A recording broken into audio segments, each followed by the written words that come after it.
How do you get to know your niche, and who is it that you're really making videos for? Today, we're going to talk about it. Today, we're going to be talking to you about how to get to know who you're really making videos for. Who is that audience that you want to come and subscribe to your channel?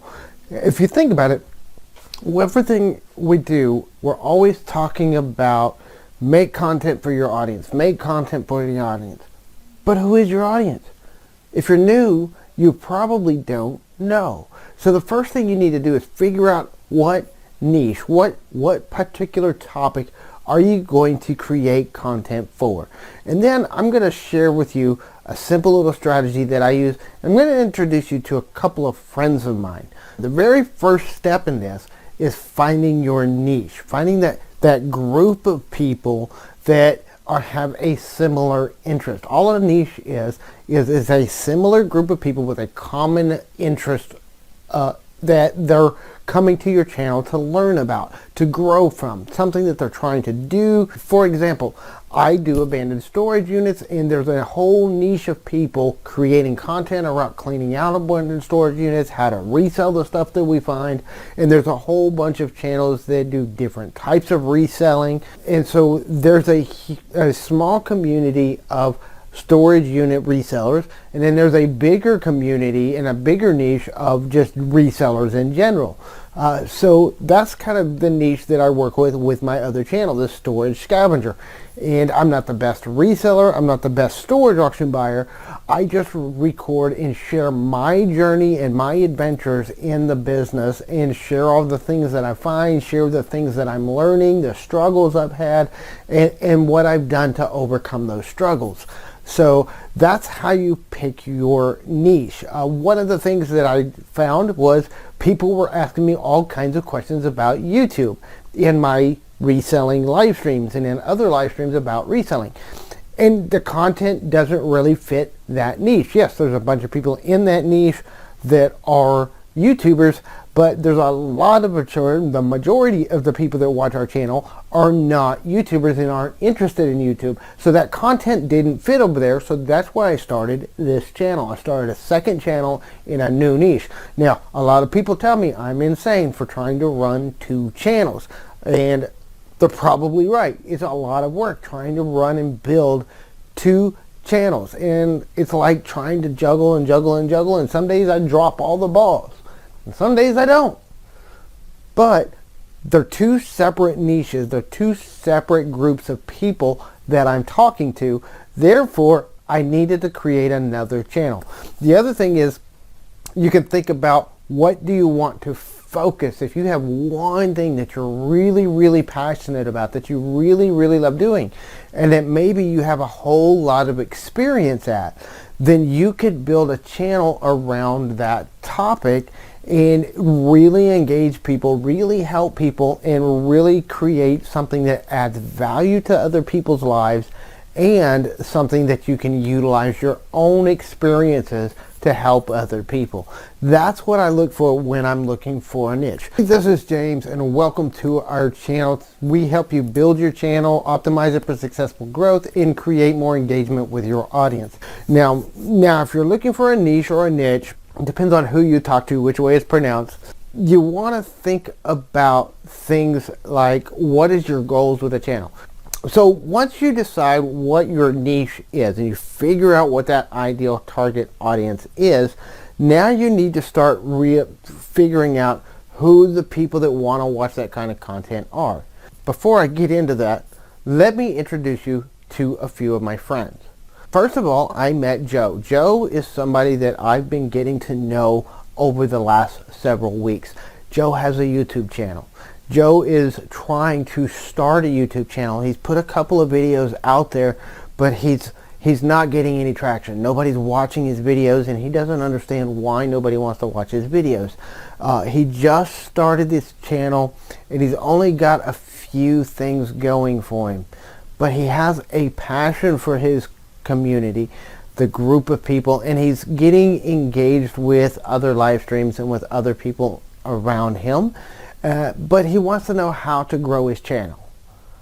And he's losing sleep over how to get more stuff. He's trying to figure out how to record better content because people aren't liking the videos that he's put out. So he's trying to figure out how to make them better. And it's struggling, and it's keeping him awake at night. He can't sleep. He's tossing and turning all night long.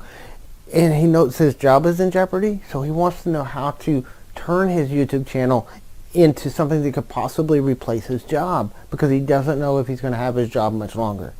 Do you know somebody like Joe? Maybe it's you. Maybe it's not. There's also Tina. Tina's been on YouTube for a while. And see, Tina has been building YouTube, and she's got about 100 subscribers on her channel. But she's not getting any more. She's not gaining any traction. And she's only still getting like 5 or 6 views on every video she puts out. She got hooked up in this sub for sub group, in this fake networking group. And so now she's kind of burned out on networking. She thinks networking's a scam.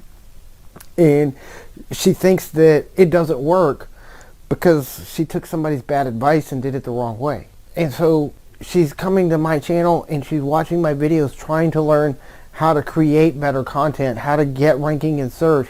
And then she's finding more networking advice. And at first she wants to run away, but then she says, well, maybe I got something wrong. But the lack of growth in her channel, she's been building her channel for over a year and she only has 100 subscribers. She's struggling to figure out whether or not, and she's on the verge of quitting. And when I first meet Tina, I'm like wanting to help her so much. And I listen to Tina and I see Tina's message that she wants to share with the world. And I realize that she's got an amazing message that could change people's lives. She just doesn't know how to get it in front of the right people. So what is the similarities between Tina and Tim? They're two different people and they have two different channels, two different niches, but they come together because they both have a YouTube channel that they want to grow. They both want to learn how to build a YouTube channel. They want to learn how to build engagement with their audience, and they want to understand all the back end stuff that makes YouTube work and how to fully optimize their channel to be successful. But there's also another little secret about Tina and Joe. See, the big secret about Tina and Joe, neither one of them are real. They're two people I created. They only exist on paper. They are what we call an avatar for my channel. When you start building this avatar, you need to know exactly who your ideal customer is. That's what the avatar is about. It's helping you get to know what are their hopes and dreams, what are their fears, what is it about your niche that's keeping them awake at night, what are the problems that's causing them to struggle. And then you also need to realize sometimes we have a little more knowledge than the average user, the usual person that's coming to our channel. So we think in things in a different way than they do. So by creating this avatar, you can get inside the head of the people that are in your comment. Now, how did I create these avatars? I've been out in the community on other people's live streams, in groups on Facebook, talking to people. And these avatars are something that I've created based off of kind of profiles I've seen and digging into the questions I see people asking and digging deeper and finding the questions behind the questions and finding what the questions that they didn't ask and figuring out what's really motivating people and what's really struggles that people are having with their channel. That's where I created these avatars. I do the same thing with my storage scavenger channel. I have avatars of the ideal people watching my channel, and every piece of content I create is talking to those ideal subscribers. So that's what you want to do as you build out your channel. You want to make sure you're drawing people in by creating that engaging content, and the best way to do that is to have a conversation directly with the person who's your ideal customer every single time you make a video. I hope that this tip helps you create some more engagement. Start writing down who your avatar is. Start creating a profile of who the ideal customer for your channel is and the person that you want coming to watch your videos the most. And start finding out who it is that you want consuming your content. That's the whole purpose of this article, is helps you hone in on who is going to watch your video. I hope you have a great day. We'll see you in this video over here that's going to help you build more engagement and create better content for your viewers.